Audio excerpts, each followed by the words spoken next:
যেদিন আমি first bride সাজিয়েছিলাম সেই দিনকে যে এক্সাইটমেন্টটা আমার মধ্যে চলছিল, আর আজকে ঠিক এতদিন পরে সেই এক্সাইটমেন্টটা আমার ফিরে এসছে খ্রিস্টান ব্রাইডকে সাজানোর আগে। এতক্ষণে তোমরা বুঝতেই পেরে গেছো আজকের আমার ব্রাইড কিন্তু নর্মাল ব্রাইড নয়, খ্রিস্টান ব্রাইড, যার জন্য মেকআপ আর্টিস্ট নিজেই ভীষণ এক্সাইটেড। আমি এতটাই এক্সাইটেড ছিলাম যে আগের দিন রাতে পর্যন্ত আমি ঘুমাইনি, শুধুমাত্র এটা ভেবে গেছি যে কি লুক ক্রিয়েট করব, আই মেকআপটা ঠিক কেমন করলে ভালো হবে, লিপটা কেমন করলে ভালো হবে, বেস, হেয়ার স্টাইল সমস্ত কিছু নিয়ে আমি কিন্তু আগের দিন থেকে পরিকল্পনা করে ফেলেছিলাম। এতদিন বধূরূপে কিন্তু লাল টুকটুকে বউকে সাজিয়ে তুলেছি, আর আজকে কিন্তু বধূরূপে একদম অন্যরকম একটা সাজ, একটা সাদা সুন্দর গ্রাউন, মাথায় ভেল। এই জিনিসটা কিন্তু আমার কাছে ভীষণ এক্সাইটিং ছিল, আর সেই জন্যই কিন্তু ছোট থেকে ছোট ডিটেলসগুলোও কিন্তু আমি খুব মাথায় রাখছিলাম। বরাবরের জন্য জানো তো খ্রিস্টান ব্রাইড আমার কাছে খুব পছন্দের। তার একটা বড় কারণ হচ্ছে সিম্পলিসিটি। তাদের এই সিম্পলিসিটিটা যেন আমার মন ছুঁয়ে যায়। মানে সাজ পোশাক সমস্ত কিছুর মধ্যে খুব সিম্পল স্নিগ্ধ ব্যাপার কাজ করে। আর একজন আর্টিস্ট হিসাবে কিন্তু আমরা ভিন্ন ভিন্ন ধরনের সাজগুলো সাজানোর জন্য কিন্তু একদম আগ্রহের সহকারে বসে থাকি, আর সেই সুযোগ যখন আমাদের হাতে আসে তখন কিন্তু আমাদেরকে নিজেদেরকে ভীষণ লাকি মনে হয়। এখানে এসেও কিন্তু আমি ফার্স্টে খুব ভালো মতো কথা বলে নিয়েছি সাজ সম্পর্কে, আর কথা বলে সমস্ত কিছু দেখে আমি যেটা বুঝতে পারলাম সব কিছুর মধ্যে সিম্পলসিটি আর সিম্পলিসিটি, তাছাড়া আর কোনো কথা নেই। সেই জন্য কিন্তু আই মেকআপ থেকে শুরু করে হেয়ার যতটা সিম্পল রাখা যায় আমি কিন্তু সেরকমই রাখার চেষ্টা করেছি, যেরকমটা হয় আমি সেরকমটাই করে দেওয়ার চেষ্টা করেছি। এক কথায় লুকটা কমপ্লিট হয়ে যাওয়ার পরে আমি স্তব্ধ, আমি স্ট্যাচু হয়ে গেছি। কারণ আমার বিশ্বাস করো মনে হচ্ছিল আমি যেন সামনে একটা হোয়াইট ডল পুতুলকে বসিয়ে রেখেছি, যার ভেতরে প্রাণ আছে কিন্তু সে পুরো পুতুল।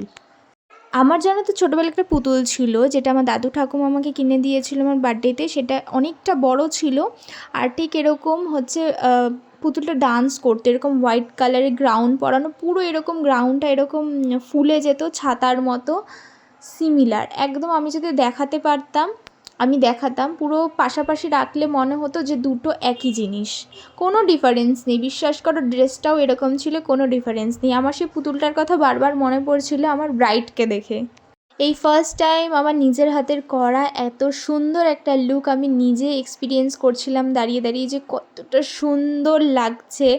জাস্ট আমি স্তব্ধ হয়ে গেছি। আমি আমার মাকে বলছি তুমি জুয়েলারি পরাও, আমি একটু মন ভরে দেখতে চাই, আমার কাজটাকে আমি একটু মন ভরে দেখতে চাই, না হলে হয়তো এই দিনটা আমি আর ফিরে পাবো না।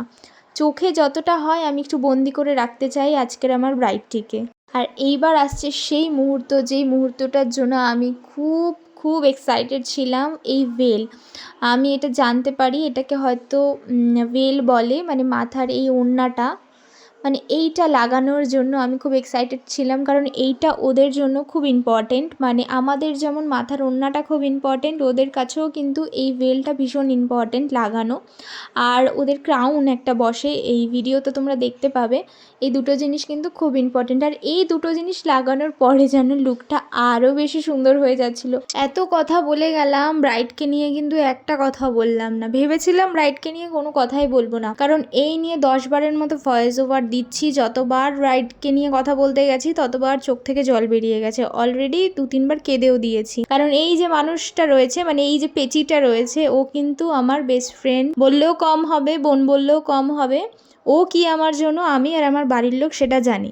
আমি জীবনে নিজেকে নিয়েও এতটা ভাবিনি বা ভাবি না যতটা আমি ওকে নিয়ে ভাবি। ওর বিয়েতে কী পোশাক পরবে, ওড়নাটা কাস্টমাইজ করানো, আলাদা করে ফেব্রিক কেনা, জুয়েলারি কী হবে, সমস্ত কিছু নিয়ে কিন্তু আমি মানে নিজের 100% দেওয়ার চেষ্টা করেছি।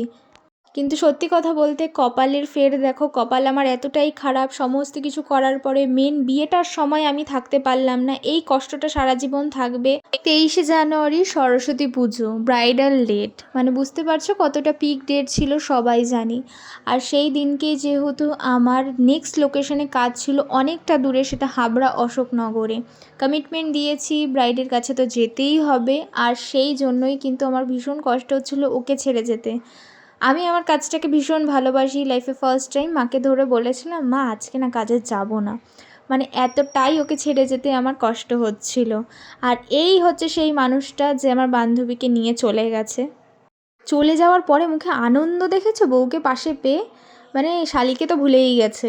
আমরা দুজন দুজনকে নিয়ে ভীষণ চিন্তা করতাম। ও সারাটা জীবন চিন্তা করে গেছে যে আমি যেন সঠিকভাবে জীবনে সেটেল হতে পারি, কাজটা নিয়ে যাতে অনেক দূর এগিয়ে যেতে পারি, সেই জন্য ও অনেক কিছু করেছে।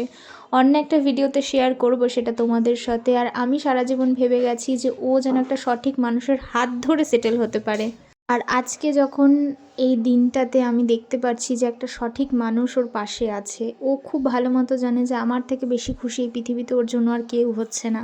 আর আমিও জানি আমার জন্য সবথেকে বেশি খুশি ওই হবে আমার কোনো ভালো কিছু দেখে। এই দুজন ব্যক্তি আমার মনের খুব কাছের, বলতে পারো আমার বান্ধবীর থেকেও আমার জিজু এখন আমার কাছে বেশি স্পেশাল। আমি চাই সারা জীবন একে অপরের তোরা পাশে থাকিস, সুখে থাকিস, শান্তিতে থাকিস, জীবনে যেখানেই থাকিস না কেন। আর এইভাবে যেন একে অপরের হাত ধরে সারাটা জীবন তোদের কেটে যায়। আমার তরফ থেকে দুজনকে অনেক অনেক ভালোবাসা, অনেক অনেক শুভকামনা নতুন জীবনের জন্য। নতুন জীবনে একসাথে তোরা পা রাখলি, নতুন জীবন যেন তোদের সুখে শান্তিতে ভরে উঠুক।